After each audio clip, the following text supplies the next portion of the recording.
Ainsi donc, Merlin est bien arrivé samedi 21 juin en début d'après-midi, et il a semblé rapidement se reconnaître. Je suis toujours fascinée par la mémoire des équidés. Les premiers moments avec Métis n'ont pas été des plus chaleureux. Ça reste gentillé, au stade d'intimidation, car ma vieille dame connaît ses limites physiques, mais c'est pas non plus l'amour fou. En ma présence, je constate qu'elle fait comme de la protection de ressources vis-à-vis de moi. Est-ce que c'est pour me protéger de l'intrus, comme elle protégerait un de ses congénères amis? Probablement.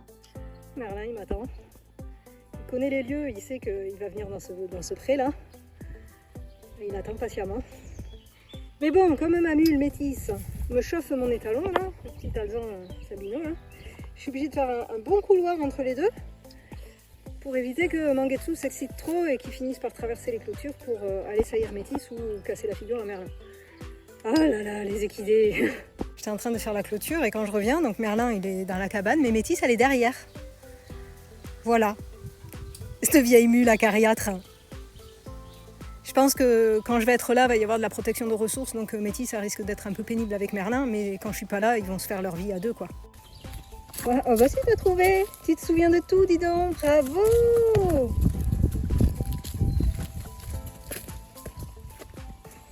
Tu l'as pas oublié. Métis chaudasse, petite mule. Hey, vous les aviez pas vus ensemble encore. Il y a une petite différence de taille.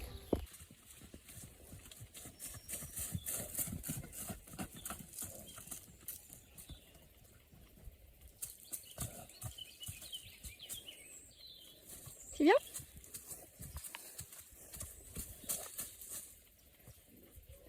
Putain, il se souvient de tout. Doucement. Ouh, Vampette, elle l'aime pas. C'est Mangetsu qui va prendre. Mes mules ont peur du géant.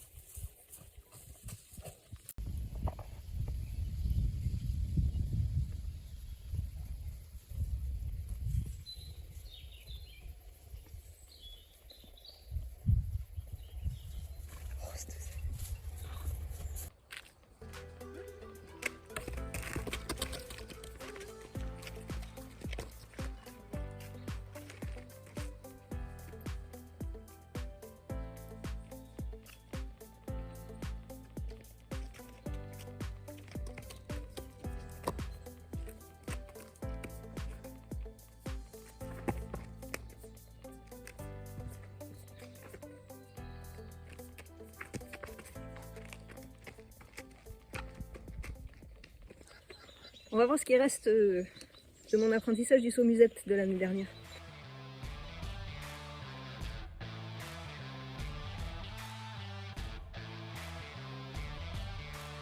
Bon, Métis, t'es gentil, tu fais pas comme Vampette à te mettre devant la caméra, hein?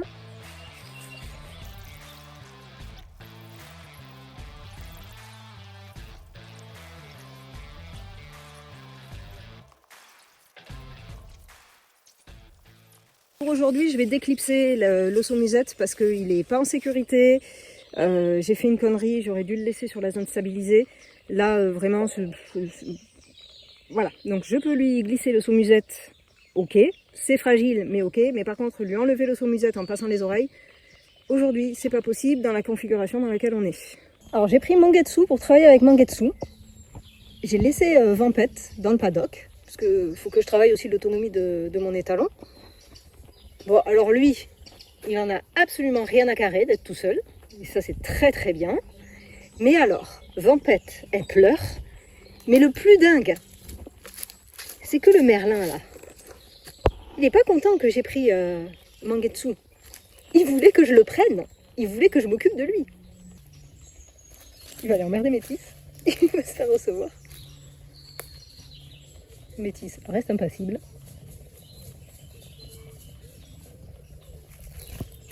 Je vous avoue que Merlin me sort énormément de ma zone de confort. Tout ce qui est désensibilisation, c'est vraiment des exercices que je n'aime pas faire, ça me saoule. Mais avec Merlin, ça va être indispensable. Et quand je dis indispensable, c'est vraiment primordial. Autant il n'est pas trop perturbé par son environnement et relativement proche de l'homme, autant toute nouveauté est accueillie avec énormément de peur, avec des grands mouvements de fuite panique. Heureusement, Merlin a mûri par rapport à l'année dernière, donc il revient assez vite, mais il n'empêche qu'il a très peur et qu'il a beaucoup de mal à redescendre en pression. Je peux compter sur Métis pour m'épauler dans cette tâche. Elle a d'ailleurs compris tout l'intérêt de sa présence lors de ces séances, parce que quand vraiment Merlin a un émotionnel beaucoup trop haut ou que moi je commence à douter, Métis rapplique et apaise la situation, que ce soit pour Merlin ou pour moi. Elle est relativement incroyable parce que je ne lui impose pas de rester, mais elle reste parce qu'elle sait qu'elle est utile. Si j'insiste autant avec le son musette et la session à la nuque, c'est que ça va me servir pour plus tard. Je m'explique. Je suis petite en taille. J'ai besoin que mes équidés aient une tête relativement basse pour pouvoir les brider par exemple ou les licoler. Et donc tous les moyens sont bons pour habituer l'équidé à cette position de tête basse, de baisse de vigilance aussi. Et chez Merlin, qui est un mulet peureux, ça va être très important je pense pour la suite.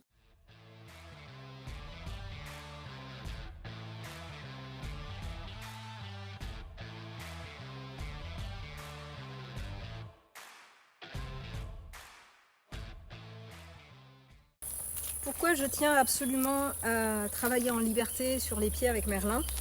Pour la bonne et simple raison que je sais pertinemment que s'il est tenu et contenu, il va prendre sur lui, mais il ne va pas forcément être totalement OK avec la situation. Même si j'arrive pas à lui parer les pieds moi-même, là, dans la dizaine de jours qui arrivent, c'est pas bien grave, parce que je sais que si je le tiens et que le maréchal Ferrand vient, il se laissera faire.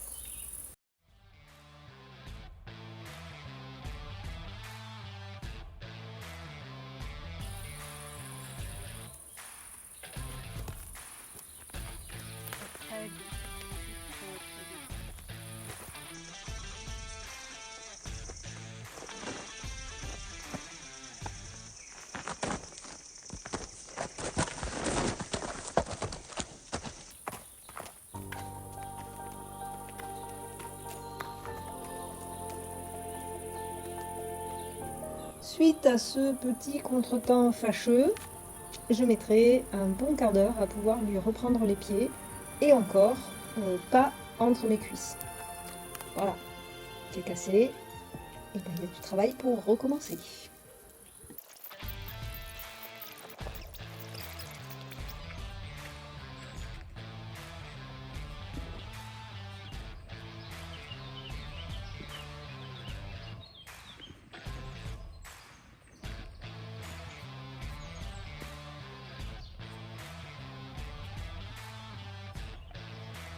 Ça y est, c'est revenu.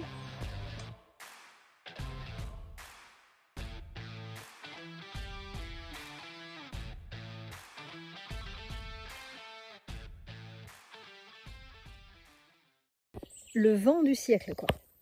Voilà, ils sont tous les deux, là. Merlin! Allez! Ouais, fais pas celui qui n'entend pas. Métis, veux-tu bien venir, s'il te plaît?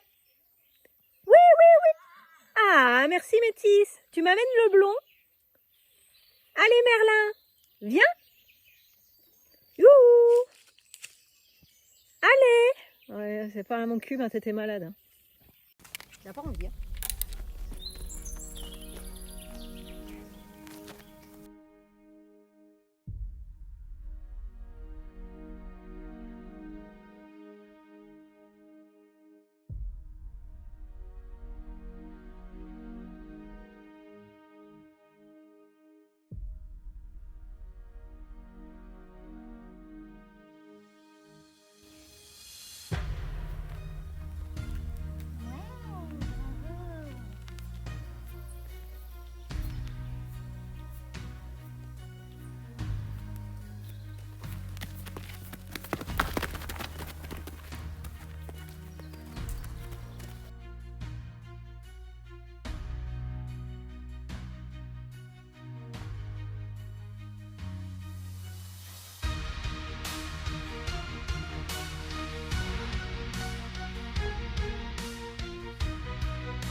Regardez qui vient pour se faire enlever la musette. T'as fini de manger, Merlin? J'arrive.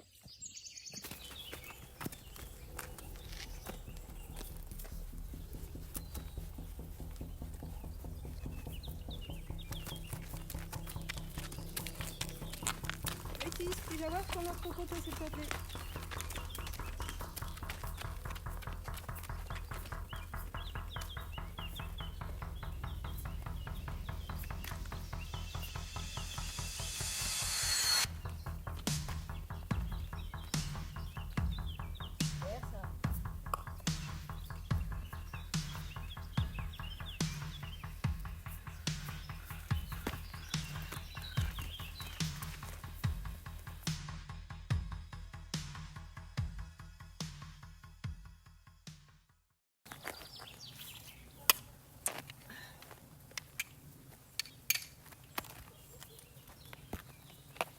Vous ne le voyez peut-être pas, mais là, Merlin est déjà à intérioriser la scène. Il l'a subi, il n'émet plus de signaux, il ne sait même pas comment réagir. Moi, je passe à moitié à côté de ce qui est en train de se tramer. Je suis dans mon idée, pleine de confiance en mes actions, et en Merlin, je me dis, ça va, il gère.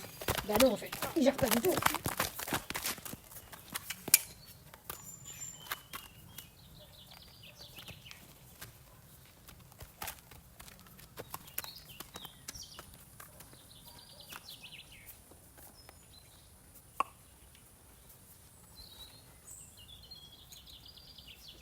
Bon, vous avez pu le remarquer, Merlin a une peur panique de toute nouveauté. On n'est pas dans l'explosion, on n'est pas dans la fuite très forte, mais il n'empêche qu'il y a panique. J'en avais déjà parlé dans le précédent vlog, que Merlin avait une attitude plus proche d'un jeune poulain de 6 mois, 1 an, que d'un cheval adulte.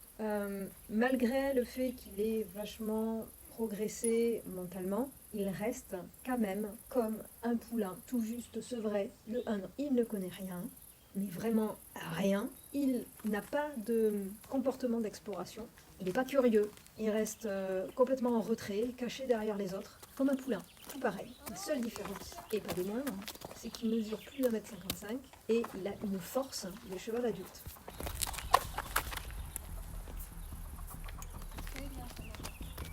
Ah non, Métis, tu dégages. Allez.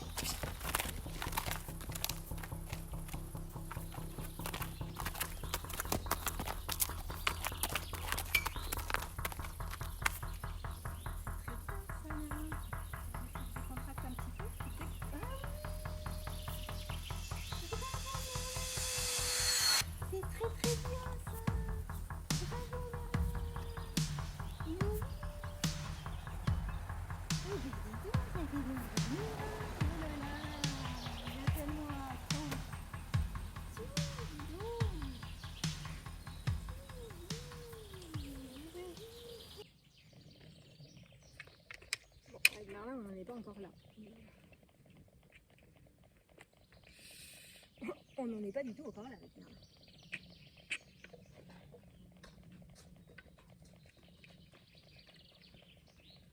Tu rapetisses, Métis, c'est comme moi.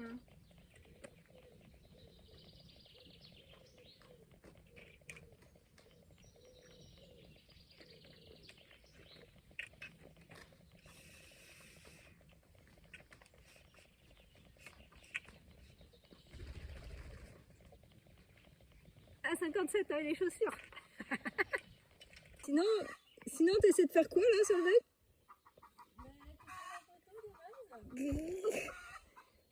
T'as jamais au bon endroit quoi les moules. Hein.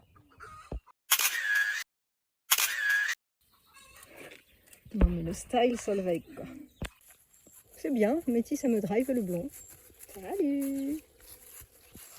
Salut. Pour la petite histoire, j'ai de très grosses tendinopathies aux épaules depuis des années.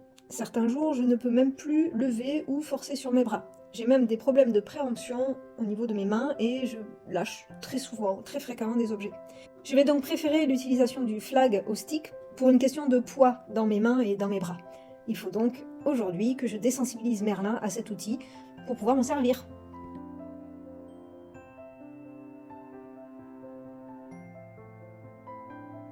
Merlin n'a pas de comportement d'exploration. Il subit son environnement. Il subit ce qu'on lui fait. Mon but est mon travail va résider dans le fait qu'il faut qu'il s'ouvre à ce qu'on lui propose, il faut qu'il comprenne qu'il doit regarder les choses aversives pour lui, pour qu'il les comprenne et pour petit à petit taire la fuite. Ici, avec le flag, je veux qu'il apprenne à tourner la tête du côté opposé à moi pour regarder ce qui lui fait peur. De façon à ce que le jour où je serai sur son dos, je pourrai lui faire plier la tête quand il a peur de quelque chose pour qu'il revienne à moi et pas qu'il reste tout seul dans sa tête à lui. Je peux savoir ce que tu veux?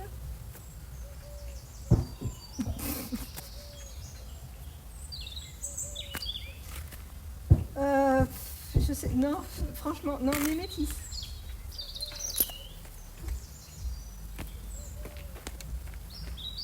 Tu me fais trop rire quand même. Ok, donc nouvel environnement. Première étape, on laisse brouter Pépouze avant de démarrer le travail. Ensuite, je revalide la désensibilisation au flag pour être sûr qu'il ait bien compris que le flag, c'est pas forcément un truc qui fait peur. Et après, je vais pouvoir commencer les nouveaux apprentissages. Les mulets, plus que les chevaux, ont tendance à s'appuyer beaucoup plus vite et à se désensibiliser beaucoup plus vite sur les actions du licol. Pour garder cette zone le plus vierge possible, le plus sensible possible, je vais éviter de faire des grosses sollicitations sur le licol. Je vais donc beaucoup plus utiliser ma posture, mon langage corporel et le stick ou le flag, comme aujourd'hui. Encore une fois, je constate que Merlin n'a pas vraiment d'autonomie à distance. Il ne sait pas se comporter loin de l'humain. Donc, ma mission du jour, ça sera qu'il trouve du confort, ou du moins pas trop inconfortable, la position loin de moi, à distance.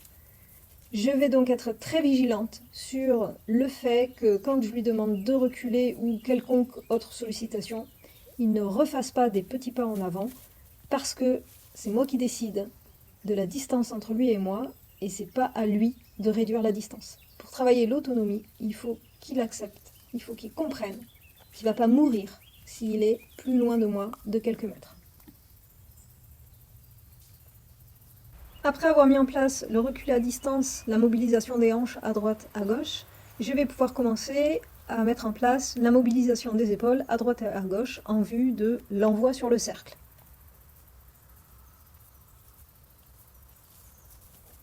Pour l'instant, même si Merlin fuit un peu sur son cercle parce qu'il a peur du mouvement du flag, je laisse faire parce que je veux qu'il comprenne que la solution, c'est de décaler ses épaules et plus tard de partir sur le cercle.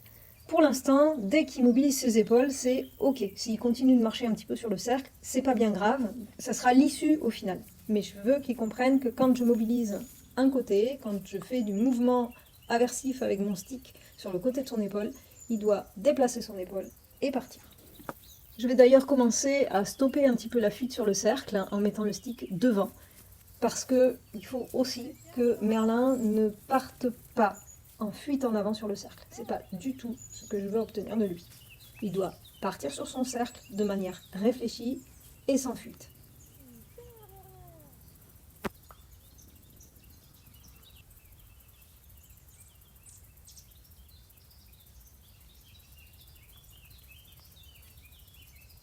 Les mulets ne sont pas fans des répétitions. Enfin, c'est mon ressenti à moi par rapport à tous les mulets que j'ai eus au travail. Là, clairement, Merlin est en train de me dire que je commence à outrepasser son seuil de tolérance et il cherche des solutions pour quitter l'exercice. Il est en train de s'appuyer sur la longe et ça, c'est quelque chose qu'il va falloir que j'évite au maximum parce qu'il va trouver la solution de m'arracher la longe et partir. Dans pas très longtemps. Je dois donc, dès qu'il commence à s'appuyer sur la longe et à mettre la tête du côté opposé, avorter son idée en le ramenant à moi et donc en désengageant et en arrêtant cette situation qui est problématique ou qui deviendra problématique. Je ne me leurre pas, Merlin est un mulet très intelligent, il trouvera rapidement une solution, une issue de secours. À moi de rester vigilante et d'être juste, très fine, et de pas trop outrepasser son seuil de tolérance, parce que sinon je vais avoir la monnaie de ma pièce, et je l'aurais bien cherché. Merlin est aussi beaucoup plus réactif à l'œil droit qu'à l'œil gauche. On voit qu'il a été manipulé beaucoup plus à l'œil gauche qu'à l'œil droit, donc beaucoup plus de désensibilisation à gauche qu'à droite. À droite, il est inconfortable. Et donc, La fuite est beaucoup plus présente à cet œil-là. Et moi, il faut que je sois, encore une fois, très vigilante pour pas me faire traîner, pour pas qu'il trouve une solution et pour le ramener à moi le plus vite possible.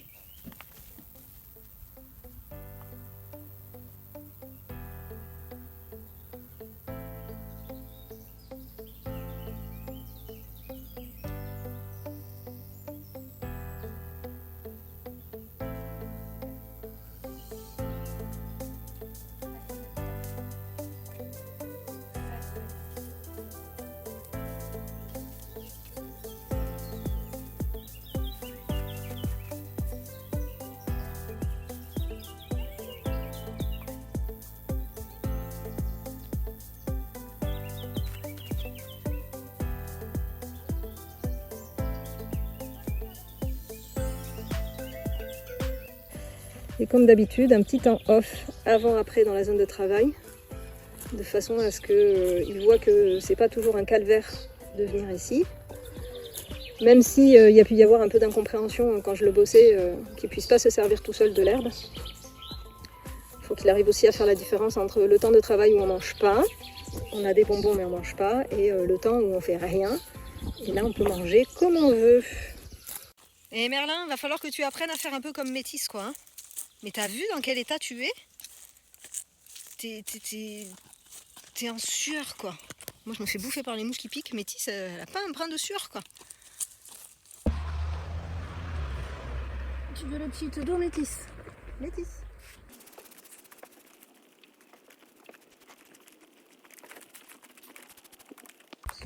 Évidemment, on voit rien. Pour la petite histoire, un des soirs où j'ai fait de la désensibilisation aux petites à mouches, j'ai ensuite fait dans la nuit une grosse réaction allergique à limite plus pouvoir respirer. C'est pas la première fois que ça m'arrive. J'avais donc des antihistaminiques pour pouvoir finir la nuit, mais bon, par sécurité, j'ai préféré mettre en stand-by la désensibilisation aux petites à mouches.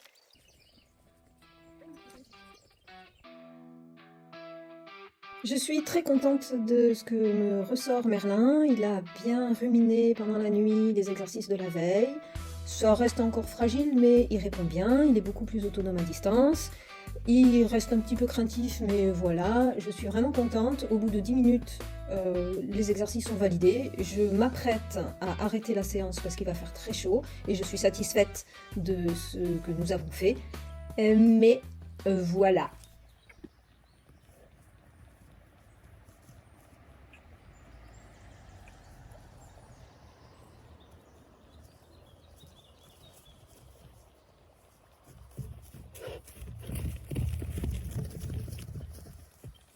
Je le sais que le mieux est la nobie du bien, je le sais qu'il fallait s'arrêter, je le sais, mais voilà, j'ai encore merdé et il faut que je rattrape. Heureusement, Merlin explose très vite, très fort, mais il revient aussi relativement vite au calme et à la réflexion. On a pu recommencer et je me suis arrêtée vraiment dès que j'ai eu des réponses correctes.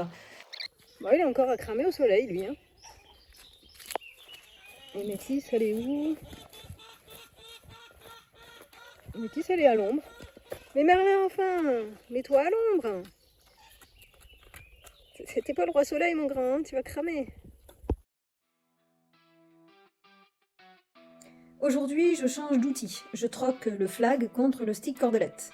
J'ai remarqué chez Merlin de la confusion dans la compréhension des demandes de mise en avant sur le cercle et celle du désengagement à droite et à gauche. Et l'agitation que j'inflige au flag fait du bruit et je trouve que c'est parasite. Donc je vais tâcher aujourd'hui d'en faire moins pour obtenir moins de crainte, moins de fuite et surtout d'être plus clair. Alors j'ai toujours du mal à lever le bras qui tient le stick, ça m'embête vraiment d'être diminué physiquement pour ces apprentissages de base qui sont si importants pour un jeune comme Merlin. Cependant, je constate que Merlin a appris à compter ses tours et cherche à s'arrêter tous les demi ou trois quarts de cercle, comme pour les sessions précédentes où je lui demandais pas grand-chose. Je suis contente des réponses qu'il me donne à l'œil gauche, les apprentissages se consolident et il n'y a plus de fuite sur le cercle. Donc maintenant, je souhaite travailler la mise en avant sur le cercle. Alors je vais le titiller régulièrement sur son seuil de tolérance, je veux le sortir de sa zone de confort pour avoir du mouvement, mais je dois rester vigilante car il a compris comment se soustraire à mes demandes, et il me le dit régulièrement d'ailleurs, hein. Et je constate aussi qu'il paddock régulièrement vers la porte. Voilà. À l'heure où je monte cette vidéo, Je constate que la distribution de bonbons est devenue moins fréquente. Là, j'en suis encore à me dire qu'il faudrait peut-être que je sois plus encourageante envers Merlin et que je continue d'être généreuse avec cette récompense alimentaire.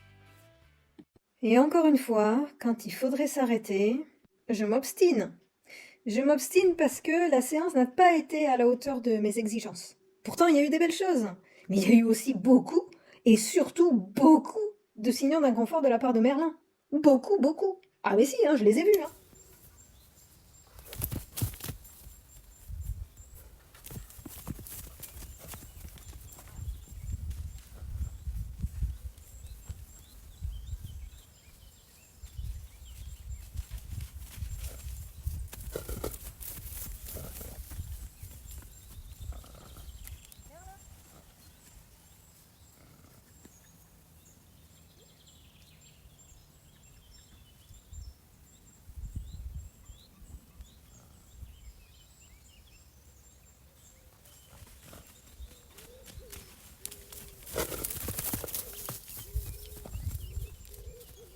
Ce que vous voyez pas, c'est que j'ai enfin percuté et j'ai lâché le tapis de Montacru. Et forcément, Merlin est revenu à lui. Voilà, c'était tout. Mais voilà, dans ma tête, tourne en boucle 2 mois. Juste 2 mois. Avec mes élèves, je suis la première à leur dire doucement, doucement, je suis pressée. Et évidemment, je suis la première à ne pas suivre ce conseil. Non mais je m'exaspère. 2 mois, bordel. 2 mois. Et c'est cette pression que je me mets qui me pousse à la faute. Mais le pire, c'est que ça a des répercussions sur ce pauvre bébé qu'est Merlin, qui ne connaît rien et qui ne peut pas deviner qu'un tapis de Montacru, ça le mangera pas. Bourrie que je suis, et une bourrique avec des œillères en plus. Bon voilà, je me suis assez flagellée, je vais vous laisser là-dessus, avec toutes mes erreurs de jugement et de techniques approximatives, qui ont conduit à ces fails qui m'obligent à me remettre en question, à chercher des solutions autres, à sortir de la technique pour coller à la personnalité de Merlin et surtout à son avenir avec Nathalie. Bon, sachez que Merlin ne me boude pas, nous continuons nos séances avec son lot d'échecs et de petites victoires. Je travaille ma frustration, beaucoup, mais vraiment beaucoup. Un dernier mot aussi pour saluer encore une fois le travail de sélection d'élevage que fait Nathalie. Car chez Merlin, l'apport de sang américain est salvateur. Il amène de la réactivité, mais surtout, un retour au calme ultra rapide. C'est comme sur mes quarter pony. Ça démarre vite et fort, et puis ça redescend. Et c'est là, lucide, prêt à recommencer. Bref, le chemin avec Merlin s'annonce bien différent de celui tracé avec son frère et sa sœur l'an dernier. Plus pointu, plus intuitif. Sacré challenge ce Merlin. À très bientôt.